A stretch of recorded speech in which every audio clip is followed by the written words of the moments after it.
Era pequeño, entonces siempre veíamos películas y me gustaban mucho las películas de Pixar. Y una de ellas se llama Intensamente, ¿verdad? Donde veía una niña que está transicionando de un cambio de ciudad, cambio de casa y está empezando como a entrar, está cerca de entrar a la adolescencia. Todavía no veo la dos, así que por favor no me la cuenten. Pero una de las cosas que más me llama la atención es cómo muestran en esta película el efecto de las memorias que se construyen juntos, los lindos recuerdos, las memorias que se van guardando en la mente. Y la verdad es que a veces uno no se da cuenta del valor que esas memorias tienen. Y esta semana construimos muchos momentos felices. Así que uno tiene que irse con eso de vuelta, ¿verdad?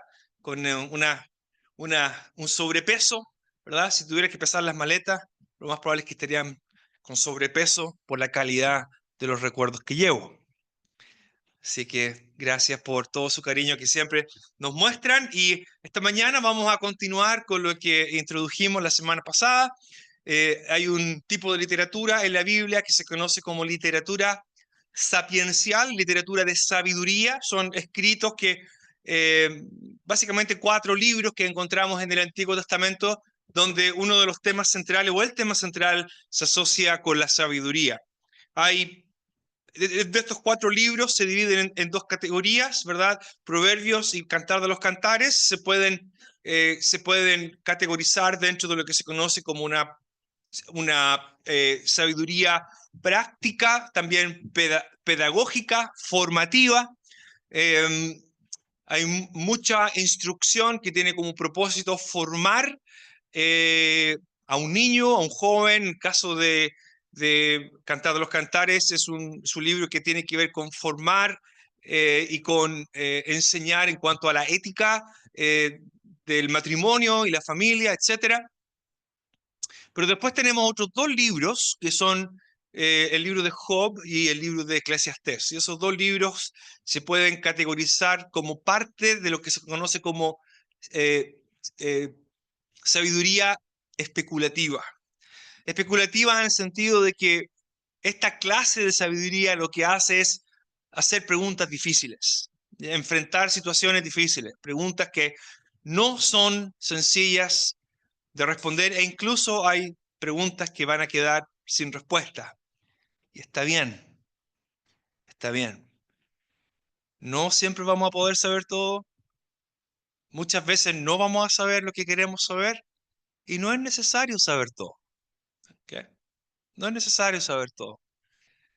Creo que es más importante valorar lo que sí sabemos y valorar, ¿verdad? Valorarlo y vivirlo. Hoy día vamos a hablar de Eclesiastés, que es un libro extraordinario, no muy leído porque es difícil de interpretar, no es un libro fácil. Postea muchas preguntas difíciles, hay muchas preguntas en cuanto a la autoría, en cuanto a cuándo se escribió, pero lo que sí es claro, su mensaje que me parece que es claro. Y mi intención con la reunión del domingo pasado y la de hoy es poder compartir con ustedes algunas directrices, ¿verdad? Para que cuando la próxima vez que lean este libro puedan decir, ok, ¿para dónde voy aquí, verdad? ¿Con qué me voy a encontrar? Y poder tener algunas directrices que nos ayuden en su interpretación. El libro de Eclesiastés. Antiguamente se daba la página, hoy día ya no, ¿verdad? Ya no se da la página. Y ya hay tantas versiones diferentes y ediciones y el celular. Eclesiastés, a modo de introducción, capítulo 1 y versículo 1. Palabras del predicador, hijo de David, rey en Jerusalén. Vanidad de vanidades, dijo el predicador. Vanidad de vanidades, todo es vanidad. ¿Qué provecho tiene el hombre de todo su trabajo con que se afana debajo del sol? Señor bendiga su palabra. Voy a ir a través de algunos pasajes del libro, pero vamos a comenzar con la introducción porque es muy importante lo que viene del resto del libro. El libro, de hecho, el libro Eclesiastés, es un nombre muy interesante. El nombre está tomado de la versión griega del Antiguo Testamento. Acuérdense que la gran mayoría, la gran parte del Antiguo Testamento se escribió en hebreo y otra pequeña parte en arameo, que se parece un poco. Y luego se tradujo, ¿verdad? Me acuerdo de la Mandita porque a ella le cuesta traducir estos verbos, entonces dice se tradució, diría ella. Entonces digo, no, sí se tradujo. Ah, ya. Un verbo difícil en español no es fácil, sí. Em, entonces, este Antiguo Testamento se tradujo del hebreo, se tradujo al griego. Y hubo un periodo de algún tiempo, de algunos siglos o años en que llevó a traducir el texto del hebreo al griego. Hay una historia muy interesante detrás de todo eso, no viene al caso ahora, pero el nombre viene del griego, como muchos otros títulos de la Biblia, como Éxodo, por ejemplo, o Deuteronomio. Su nombre está tomado de la versión griega, de la traducción griega del Antiguo Testamento. Y le digo esto porque Eclesiastés tiene que ver con eclesia, ¿verdad? ¿Verdad? Esto de congregar, ¿verdad? El congregador, ese sería una buena traducción, más que el predicador. En hebreo el nombre es Kohelet, y así es como técnicamente se le llama en estudios bíblicos. El nombre técnico generalmente, casi siempre es Kohelet. La pregunta que surge es, ¿a qué se refiere? Bueno, hay dos posibilidades y quizás las dos son válidas. El que reúne, el que congrega, ¿verdad? Puede significar esta persona que reúne a las personas para compartir la enseñanza. Esa es una posibilidad.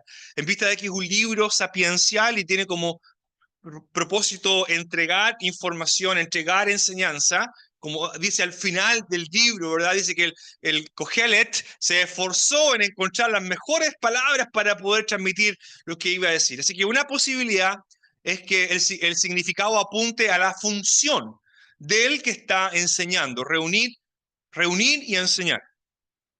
Otra posible manera de entender la expresión hebrea Kohelet en hebreo es el que reúne, pero el que reúne información, lo cual también es cierto. Eclesiastés o Kohelet, si digo Kohelet, se me sale a veces, si digo Kohelet, me refiero al libro. Entonces, cuando usted llegue y le pregunten, ¿de qué predicó el hermano Pablo? Usted dice, habló de Kohelet. Así, wow, sí, Kohelet. Otra manera de entenderlo sería que Kohelet lo que está haciendo es reunir información, una especie de tesis, una investigación.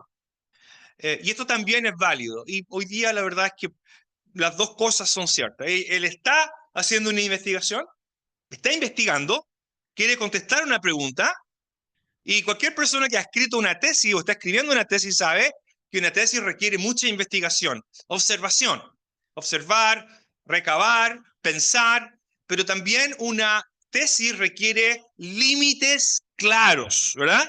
Si usted hace una tesis, no puede hacer una tesis, supongamos que alguien dice, voy a hacer mi tesis doctoral sobre la electricidad. Es demasiado amplio, ¿verdad? Muy amplio, hay que acotarlo. Yo voy a hacer mi tesis doctoral sobre la matemática. Demasiado amplio. O alguien podrá decir, yo voy a hacer un doctorado, lo que sea. Una tesis siempre se delimita, tiene que tener límites claros. Y aquí, ¿cuál es el límite?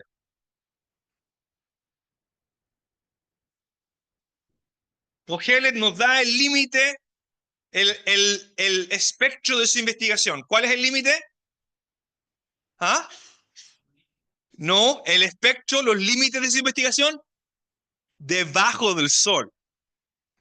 Ese es el límite. Gracias, Luchito. Debajo del sol. Esos son los límites de la investigación. ¿Ok? Kohelet dice, ¿qué provecho tiene el hombre de todo lo que su trabajo se afana debajo del sol? Esta es la pregunta que él quiere contestar. Y antes de poner esta pregunta, que es como la tesis que él quiere resolver, lo que él está aseverando primero es una frase que es muy particular. Y esto es muy importante también para entender el libro. Entonces, antes de ir al versículo 2, cuando lea Eclesiastés, piense que Kohelet lo que está haciendo es observar, investigar. Él quiere contestar una pregunta. Y básicamente la pregunta es la siguiente: ¿qué es lo que vale la pena hacer en esta vida debajo del sol? ¿Qué es lo que le da sentido a nuestra existencia? Y de eso se trata el libro. Porque hay tantas cosas, dice Kohelet, dice, pareciera que todo es vanidad, vanidad de vanidades. Este es un versículo muy fácil de entender y de memorizar. ¿Por qué? Porque hay repetición, juegos de palabras, juegos de sonido, que captura muy bien también cómo suena en hebreo y casi en cualquier idioma, ¿verdad? Porque vanidad de vanidades, dijo el predicador, vanidad de vanidades, todo es vanidad. Hay una repetición de sonido, repetición de palabras que hace que sea muy fácil de memorizar. La pregunta es, ¿qué significa vanidad? ¿Qué quiere decir el Kohelet cuando dice vanidad de vanidades? Bueno, una de las primeras cosas que puede asaltar nuestra mente es que vanidad se asocia con vanidoso, ¿verdad? Pero si uno lo piensa bien, tiene algo que ver. Pero siempre me acuerdo de que había una revista cuando yo era chico que se llamaba Vanidades. No sé si sale todavía o no. La revista Vanidades. No, hermana, si usted la lee, está bien. O hermano, si usted la lee, no sé, pero no sé. Vanidades. Y vanidades al final, uno piensa, y creo que está lo correcto, de que algo vanidades son cosas que realmente no tienen mucha importancia, que no son fundamentales. Y en la palabra vanidad, de hecho, se asocia con vano, ¿verdad? Con algo vano, desde el punto de vista del español. Eso que está ahí es un vano. No veo, no sé si está Marco hoy día con Katy, no los veo. Pero Marco, ¿verdad? Él trabaja con ventanas, si no me equivoco, ¿verdad? Está instalando ventanas y todo. Y cuando se trabaja en construcción, lo que se calcula es el vano. El vano. Ahí donde va la ventana, se llama vano. Porque está vacío. Ahora, ¿qué significa vano en términos bíblicos y especialmente en el libro de Eclesiastés? Es un vocablo que es bastante flexible desde el punto de vista semántico, tiene un uso amplio, ¿ok? De pasadita. El significado de una palabra no se determina por su etimología, se determina por su uso. ¿Ok? La etimología quiere decir cuáles son los elementos que componen esa palabra. Uno de los errores más garrafales que se cometen es decir eclesia, ¿verdad? O eclesía, la iglesia. Una preposición que significa o de afuera, y klesis, llamar, llamado de afuera. Y entonces hay un tremendo mensaje y dice, hermanos, somos llamados de afuera. Pero resulta que eclesía simplemente significa congregación. Eso es todo. A Israel, en el Antiguo Testamento, en la Septuaginta, se le llama Eclesía del Señor, la iglesia del Señor, la asamblea del Señor, porque es un grupo de personas. Eso es todo. ¿Okay? El significado de una palabra se determina por su uso, no por su etimología. ¿Okay? La palabra en hebreo para vanidad es la palabra hebel. Hebel, como una H bien suave. Y esto es importante porque en hebreo hay más de una manera de decir hebel, eso es otra clase de gutural. Y hebel es un vocablo muy, muy bonito, la verdad. Hebel es un vocablo que se asocia con algo que es temporal, algo que dura muy poco. Hebel se asocia con el vapor de la mañana, con lo que exhala nuestra boca, con el vaporcito que sale del café. ¿Cuánto dura eso? ¿Ah? ¿Cuántos tomaron café esta mañana? Pusieron el agua caliente, salía un poquito como de vapor. ¿Cuánto duró eso? Unos segundos. Eso es Hebel. Hebel en Eclesiastés también va a tener muchas veces el sentido de algo que es difícil de explicar. Algo que no siempre tiene una solución, por tanto tiene algo, un aire misterioso. Misterioso en el sentido de que no sabemos exactamente a dónde va, qué pasó o por qué. ¿Sabe quién se llamó Hebel en la Biblia? Hubo una sola persona en toda la Biblia que se llamó Hebel.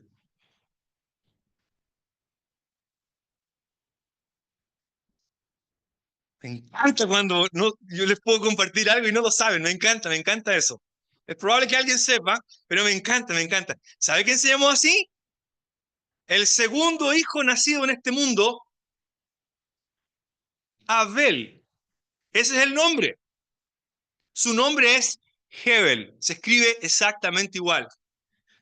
Si uno lee el texto hebreo en Génesis 4, la única vez que aparece Abel, una solamente, la primera que se menciona, aparece Abel. Este es un tecnicismo, pero tiene un acento hebreo muy fuerte que divide el versículo y eso hace que la vocal cambie a una A en vez de una E. Pero el resto de las veces, cuando el Señor le pregunta, ¿dónde está tu hermano Hebel? Y dijo Caín a su hermano Hebel. ¿Cuánto vivió Hebel? Poco, poco. Su existencia es breve. Su existencia es desde ya, desde Génesis 4, se nos recuerda que la existencia humana va a ser breve y que la existencia humana está afectada por el pecado. ¿Cuál es la primera consecuencia? Después que Adán y Eva son expulsados de Edén, ¿dónde se ven los primeros efectos del pecado? En la familia. Lo primero que es atacado es la familia, los hijos, ¿verdad? Imagínense, si es que hay 4 personas en el mundo, yo personalmente creo que hay más, pero supongamos que hay 4, de los 4, uno mata al otro, o sea, mal. Bueno, Hebel. Hebel es un término clave en el libro de Eclesiastés, porque esto es lo que quiere contestar el autor, esto es lo que quiere hacer Kohelet.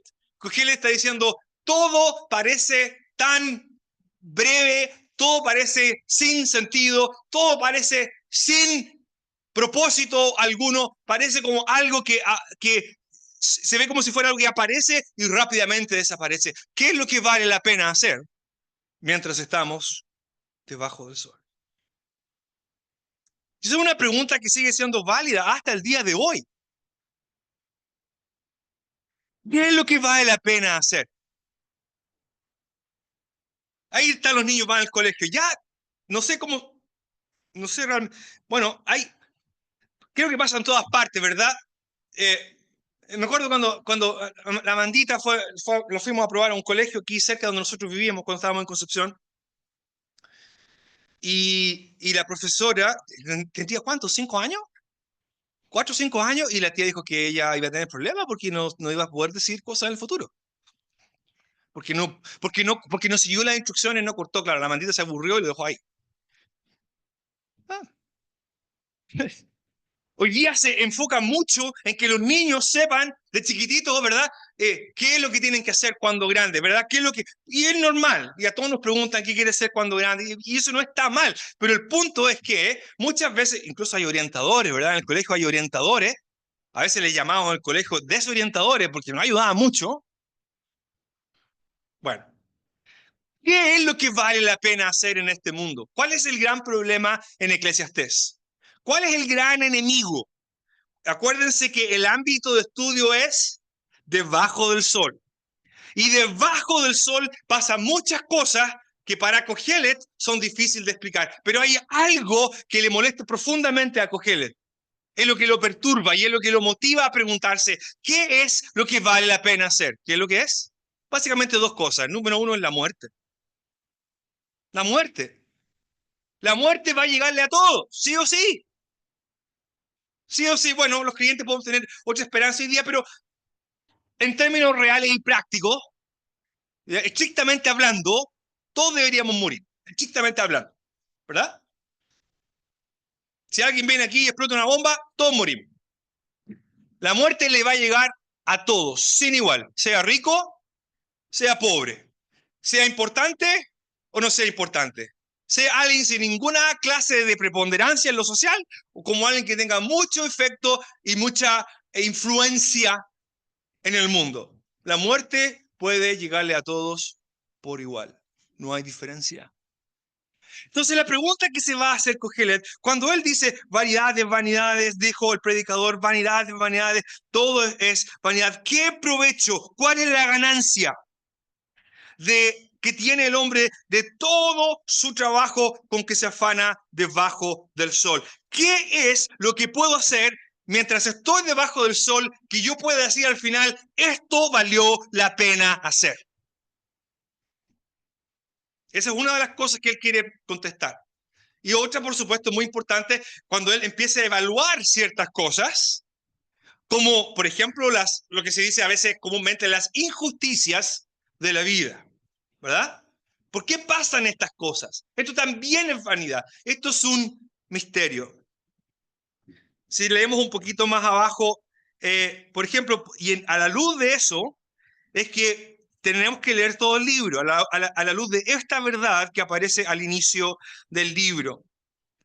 En el versículo 8, él dirá, todas las cosas son fatigosas más de lo que el hombre puede expresar, nunca se sacia el ojo de ver ni oír, el oído de oír. ¿Qué es lo que fue? Lo mismo que será. ¿Qué es lo que ha sido hecho? Lo mismo que se hará. Y nada hay nuevo debajo del sol. ¿Hay algo de que pueda decir, aquí esto es nuevo? Bueno, sí, puedo coger los celulares, no estaban, eso es nuevo. Pero, ¿sabe? Incluso los celulares pasan de moda. Y después va a venir otra tecnología que lo va a reemplazar. Hace poco fui a un museo fuimos a la ciudad de Ottawa, a la capital, para Navidad, y las niñas fueron a un museo de arte y yo con los niños los llevo a un museo de guerra. Y a él le encanta eso. Y era muy interesante el museo, realmente. ¿Y sabes lo que tenían? Porque recreaban ciertas cosas, por ejemplo, recreaban una oficina típica de los años 40, del año 45 o de los años 70, el Museo de la Guerra, así que iba desde la que Canadá empezó hasta las últimas guerras en las cuales Canadá participaba, no hace mucho tiempo atrás. Pero había una oficina, habían recreado una oficina, y ¿sabes lo que tenían? Tenían un aparato, sí, no muy grande, así como de este porte, y tenía una cosa encima así, que se ponía, con un cordel, así, como redondito, como colita de chancho, y al medio tenía un disco que usted ponía el dedo y le hacía así. Y dicen en el museo que eso servía para comunicarse con las personas. Mis hijos nunca habían visto un teléfono así. Y yo me acordé cuando llamaba a mi papá a la oficina y decía, papá, tráeme una goma de borrar, por favor. Y ellos marcaban el... Y ahí era entretenido, ¿eh? Era entretenido porque uno podía hacer broma.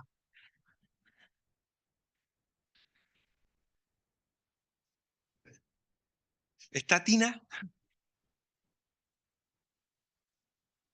Ya ustedes lo saben, ¿verdad? ¿Qué Tina? Ahora ya no se puede. Un teléfono. Y eso en su momento fue la gran novedad. Pero ¿sabe qué? Hoy día nadie se acuerda.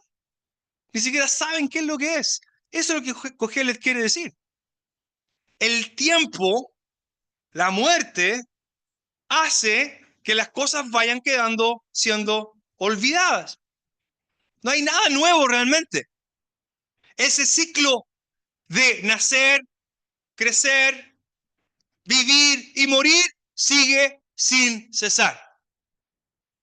Y Kohelet se va a encontrar con situaciones, por ejemplo, para que él va a decir en el versículo 15 del capítulo 2, él va a decir, entonces dije yo en mi corazón, como sucederá mire, voy a leer un poquito antes, el versículo 13, él dirá, una de las cosas que él pondera es, bueno, quizás ser sabio en lo que consiste vivir.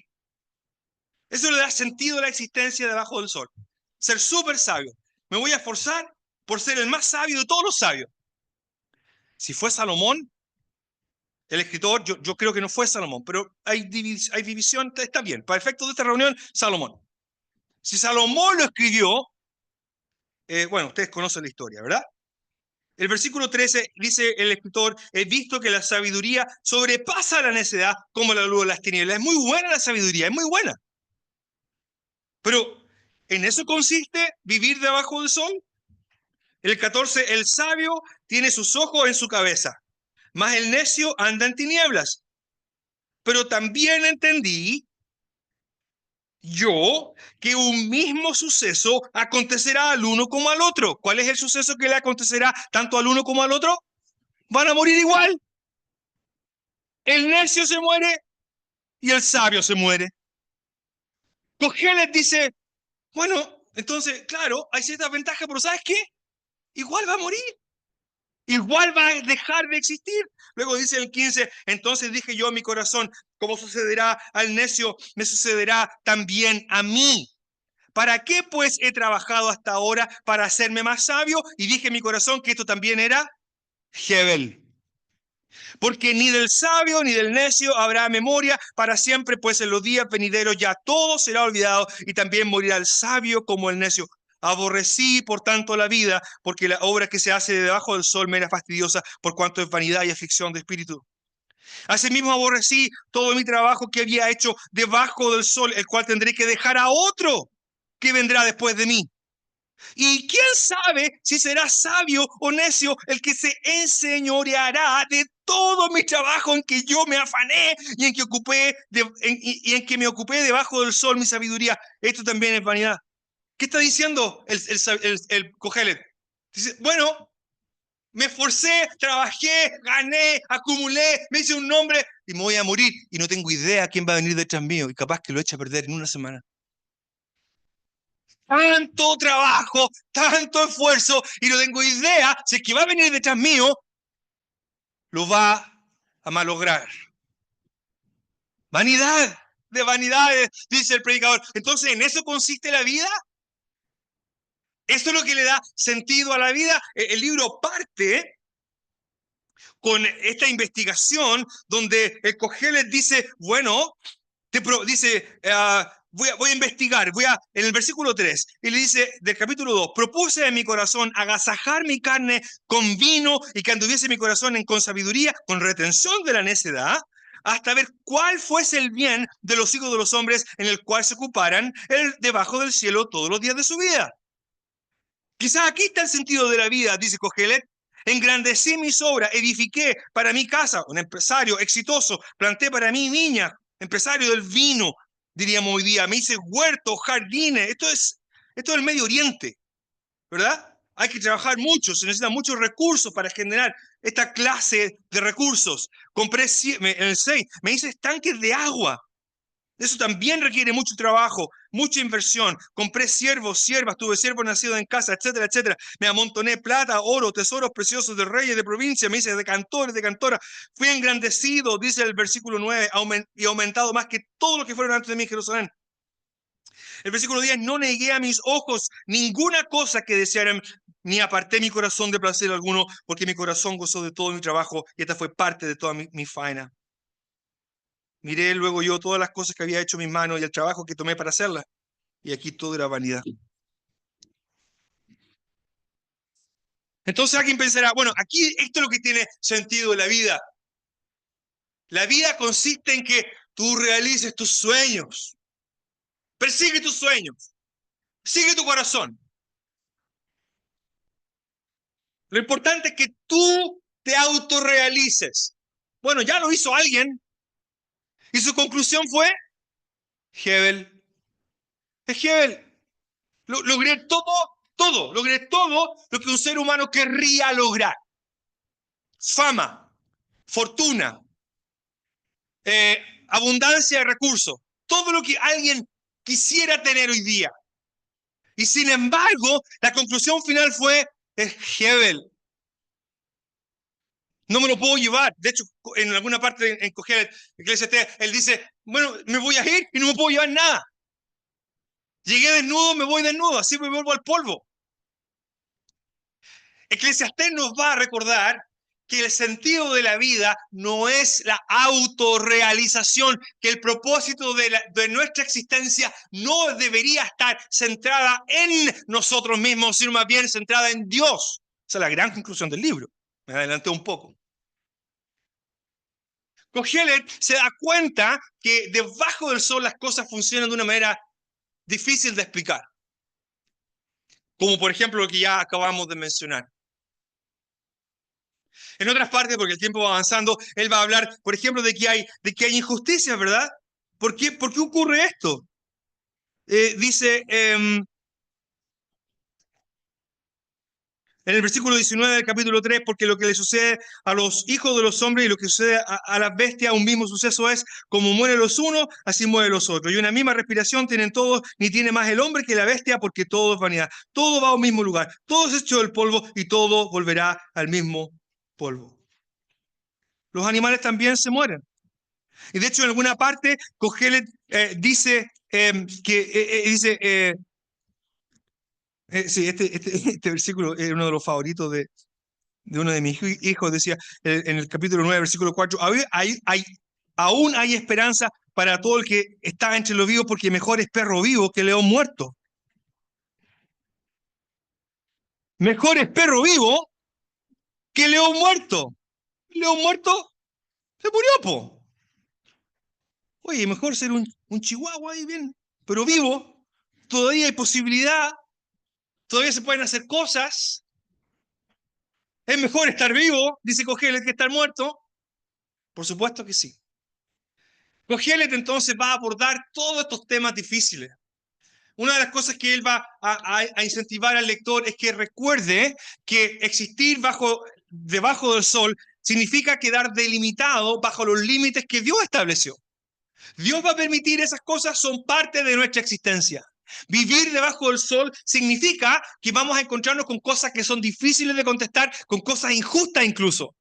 Vivir debajo del sol significa que tenemos que estar preparados para un montón de cosas porque todas las cosas van a ocurrir en su tiempo. Famoso pasaje, ¿verdad? Todo tiene su tiempo. Todo tiempo de nacer, tiempo de morir. Entonces yo malinterpreté este pasaje, lo mal apliqué a mis hijos, porque yo les decía, es hora de ir a acostarse, porque la Biblia dice, todo tiene su tiempo. Y ahora es tiempo de lavarse los dientes y acostarse.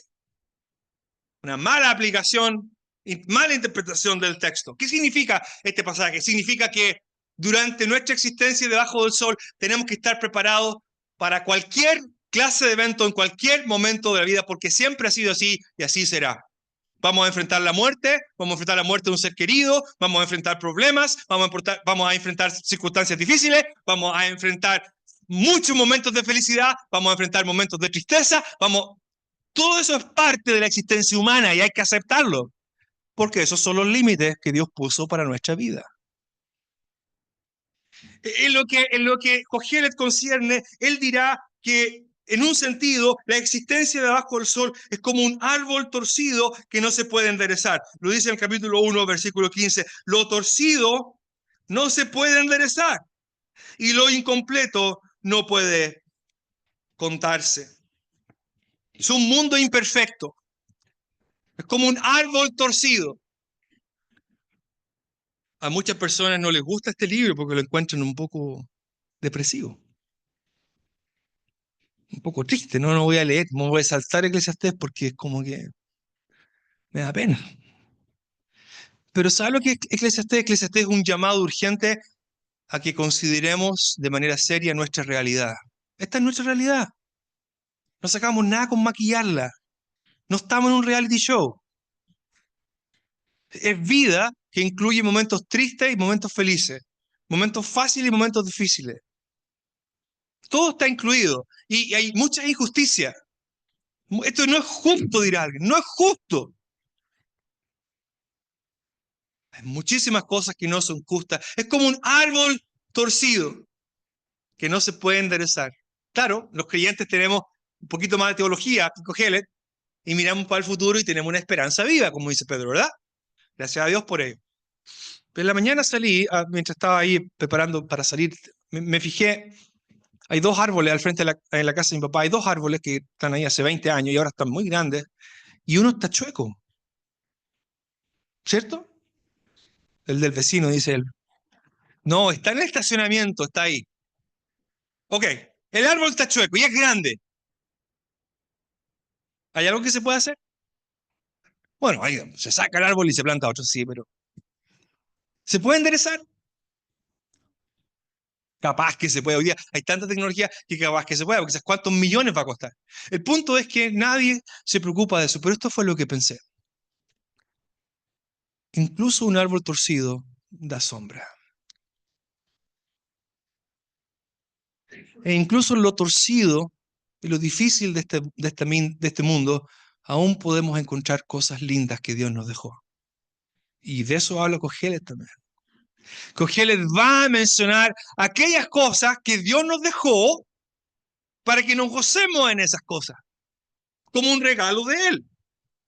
Por ejemplo, en el capítulo 2, versículo 24, no hay cosa mejor para el hombre sino que coma y beba y que su alma se alegre en su trabajo. También he visto que esto es de la mano de Dios. Porque ¿quién comerá y quién se cuidará mejor que yo? En el capítulo 3, en el versículo 12, en el 11, todo lo hizo hermoso en su tiempo o apropiado en su tiempo y ha puesto eternidad en el corazón de ellos sin que alcance el hombre a entender la obra que ha hecho Dios desde el principio hasta el fin. Yo he conocido que no hay para ellos cosa mejor que alegrarse y hacer bien en su vida, y también que es don de Dios que todo hombre coma y beba y goce el bien de toda su labor.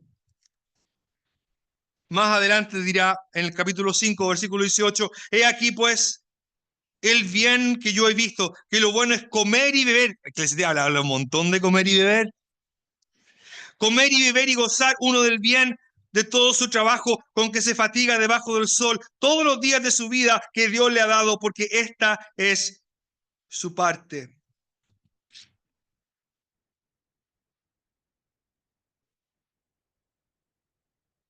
Y en otra parte dirá, se me perdió, no lo marqué, pero dice también su amor y su odio, el capítulo 9, anda y come tu pan con gozo y vive tu vino con alegre corazón, porque tus obras ya son agradables a Dios. Capítulo 9, versículo 8, en todo tiempo sean blancos tus vestidos y nunca falte ungüento sobre tu cabeza. El ungüento de la cabeza, ¿sabe lo que es? Era un sinónimo de felicidad, de arreglarse, de perfumarse. Una de las cosas que afectan a las personas cuando están pasando una situación difícil en lo personal es que ya no tienen ganas de arreglarse, ya no tienen ganas de, ¿verdad?, de afeitarse, de echarse un poquito de perfume. Es una de las primeras cosas, síntomas de alguien que está pasando un periodo difícil. Sin embargo, el Señor dice por medio del Cogelet, en todo tiempo sean blancos tus vestidos, nunca falte un ungüento sobre tu cabeza, goza de la vida con la mujer que amas. Todos los días de la vida de tu vanidad que te son dados debajo del sol, todos los días de tu vanidad, porque esta es tu parte en la vida y en tu trabajo, porque te afanes debajo del sol. Cogelet va a sugerir por lo menos tres cosas aquí, mientras existimos debajo del sol, y que vale la pena hacer. La primera es a disfrutar lo que tenemos, a tomarlo con gratitud. Cada vez que damos gracias antes de comer, estamos diciendo al Dios que nos creó, gracias, Señor. Recién pasamos un campamento, no hubo ni una comida que no fuera rica. Ni una. Todas ricas. Todas las comidas ricas. Y los que no fueron, se lo perdieron. Cada comida era un deleite. ¿Y sabe qué? Es un regalo de Dios. Es un regalo de Dios poder comer. ¿Qué es una de las cosas que Dios le puso a Adán y Eva en el huerto? Comida. Que comida es un deleite. Dopamina. Aprendimos en el campamento. Una comida rica. Siempre mejor conversar después de comer. No con hambre, porque con hambre estamos todos de mal genio. Mejor después de una comida rica. ¿Por qué? Porque es un regalo. Y no sabemos hasta cuándo lo vamos a poder hacer. ¿Hasta cuándo va a poder usted comer dulce? ¿Hasta cuándo va a poder echarle huevito sal al huevito? Yo no voy a poder comer humita en Canadá. En Canadá no hay humita. Y comí harta humita ya. Me falta ir a la fuente alemana a comerme un completo antes de irme. Y darle gracias al Señor por eso. El punto es, querido hermano, es que la vida es corta. La existencia debajo del sol es breve, es misteriosa y no sabemos cuándo o hasta cuándo vamos a poder disfrutar de las pequeñas cosas simples que a veces las pasamos por alto, que no nos damos cuenta y que son un regalo de Dios para nuestra vida a diario. ¿Sabe cuál es el regalo más precioso que Dios nos dio? Aparte de su Hijo, la salvación y todo eso. ¿Cuál es el regalo más precioso que Dios nos dio? ¿Ya? ¿Y qué más? Tiempo. El tiempo no se puede comprar. Por eso es que Él dice en el versículo 9, goza de la vida con la mujer que amas. Para los que están casados, pero esto es aplicable, goza de la vida con los que amas. Aprovecha tu tiempo, abraza a los tuyos, bésalos, diles que les amas, que no siempre van a estar ahí.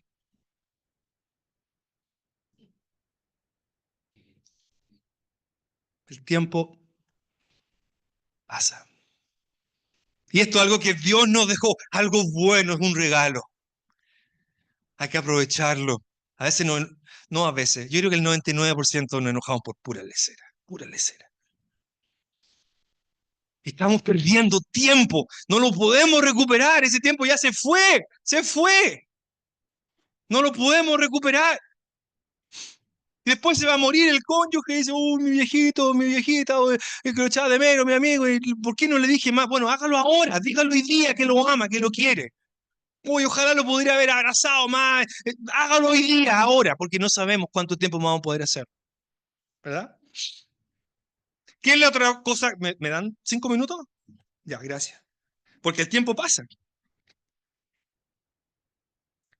Hay otra cosa que Cogeles nos va a recomendar hacer, y este me encanta, capítulo 11, versículo 1. Echa tu pan sobre las aguas, porque después de muchos días lo hallarás. Reparte a 7 y aún a 8, porque sabes el mal que vendrá sobre la tierra. Si las nubes fueren llenas de agua, sobre la tierra la derramarán, y si el árbol cayera al sur o al norte, el 4, el que al viento observa, no sembrará, y el que mira las nubes, no segará. Básicamente, me encanta el versículo. Este fue un versículo que fue como que, no sé, allá se habla, cuando estudié en Wheaton, había una frase que nunca había escuchado antes, pero los profesores o los estudiantes decían, oye, tuve un momento, así como que se me iluminó, como que aprendí algo que nunca había aprendido, ¿verdad? No sé si ustedes han tenido esos momentos. Yo he tenido muchos momentos. Aquí tuve un momento así, hace muchos años atrás, ¿verdad? Cuando vino Edith Caraballosa, fuimos a almorzar y yo cité este versículo por hacerme el chistoso y me dice, Pablo, dice, ¿cuál es la interpretación del versículo? Y yo le dije cualquier cosa y me dice, bien Pablo, me has dado la aplicación, yo quiero que me des la interpretación. Ese día aprendí la diferencia entre aplicar e interpretar, ¿verdad? Y él me dio una interpretación que curiosamente no coincido con la que me dio, pero está bien. Como él me diría, está bien, Pablo, no te preocupes, está bien, ¿verdad? Si no estamos de acuerdo. Pero básicamente, echar el pan sobre las aguas. ¿Qué pasa si yo echo pan en el agua aquí? ¿Qué va a pasar? Ah, ¿sirve? ¿Se va a inflar? ¿Se va a llenar de agua? ¿Se va a hundir? ¿Se va a deshacer? ¿Sirve? Ya no sirve. Echar el pan sobre las aguas es casi una contradicción. Uno no echa el pan sobre las aguas porque ese pan se pierde. Obviamente aquí la idea es probablemente tomada de los mercaderes que enviaban su grano en barco. Enviar cosas en barco era muy riesgoso. Escuché de un barco que está a la deriva con no sé cuántas millones de cerezas adentro y se van a perder, aparentemente. Porque es un riesgo, el mar es un riesgo, ¿verdad? El mar es un riesgo, y mucho más en esos días, le tenían terror al mar. Lo que está haciendo Coger es lo siguiente, como la existencia debajo del sol es breve, y como no sabemos lo que va a pasar, ¿sabes lo que tienes que hacer? Tienes que tomar ciertos riesgos. Tienes que tomar riesgo. Porque no sacas nada con mirarte el viento. El que mira el viento no siembra. El hecho de existir debajo del sol y el hecho de que nuestra existencia sea limitada y que aparentemente no hay una razón por la cual vivir, pero sí la hay, eso no quiere decir que nos paralicemos y nos quedemos ahí esperando que llegue la muerte. Hay que usar lo que Dios nos dio, y eso muchas veces va a implicar tomar riesgos. ¿Existe la posibilidad que nos equivoquemos? Por supuesto que sí, pero hermanos, mire, me encanta este coro que cantamos, que dice, enséñame a vivir lo vamos a cantar ahora, ¿verdad? Enséñame a vivir el hoy de tal manera que mañana no tenga que reprocharme del ayer. Hay otra parte del coro que dice, y es por eso que es preciso que me enseñes a vivir para no equivocarme. ¿Qué se fue? Para no equivocarme cuando tenga que elegir. No sé si esto está bien o no, porque siempre que hagamos una elección existe la posibilidad de que nos equivoquemos. Y si nos equivocamos, ¿qué hacemos? ¿Qué hacemos? Seguimos adelante y lo volvemos a intentar. Los torcidos no se pueden enderezar. Por eso no quiere decir que el árbol no dé sombra. Hay que tomar riesgo. Hay que tomar riesgo. ¿Por qué? Porque no saco nada con quedar ahí lamentándome de existir debajo del sol y todo tan triste y depresivo y me voy a morir. Hay que vivir. Y hay que vivir a concho. Como creyentes tenemos todas de ganar, nada que perder. Confiar en Dios nunca es necio. Confiar en Dios nunca es algo no inteligente. Tomar riesgos para honrar y glorificar a Dios nunca va a ser una mala cosa que hacer.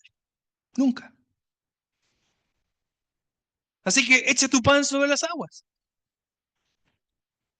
¿Qué es la última cosa que Cogel le sugiere? Y la más importante. Al final del capítulo, él dirá, en el capítulo 12, versículo 13, versículo 12, ahora, hijo mío, a más de esto sea amonestado, no hay fin de hacer muchos libros y el mucho estudio fatiga de la carne, uno de los versículos más mal aplicados. Papá, no quiero estudiar más porque aquí dice que no vale la pena estudiar. No es eso lo que Cogel le está diciendo. Cogel le está diciendo, mira, no sacas nada con seguir escribiendo esto porque ya no hay nada nuevo que vas a descubrir. Ya está solucionado, la tesis está contestada. ¿Qué es lo que vale la pena hacer? Versículo 13, el fin de todo el discurso oído es este: teme a Dios y guarda sus mandamientos. Eso es lo que vale la pena hacer debajo del sol. Eso es lo que le da sentido a nuestra existencia. Eso es lo que vale la pena esforzarse. Porque aunque muera, si yo viví en el temor del Señor, eso sí o sí va a llevar alguna clase de fruto para Dios. Todo en la lógica divina es diferente. ¿Sabes lo que dice Dios? Lo que dice el Señor en el Nuevo Testamento, dice, ¿para qué acumulan en esta tierra donde se puede perder? En vez de invertir aquí, inviertan allá.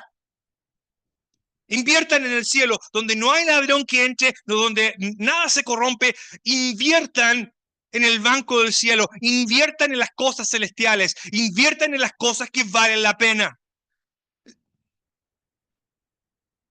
Nuestra existencia, queridos hermanos y amigos, no se define por lo que hagamos en este mundo, se define por nuestra relación con Dios.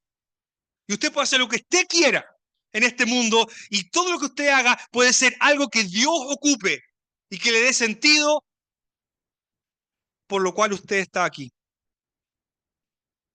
Para eso Dios nos creó, para caminar con Él, para vivir una relación con Él y hacer todo lo que hagamos por Él y para Él. Eso es lo que le da sentido a nuestra existencia. Que el Señor bendiga su palabra.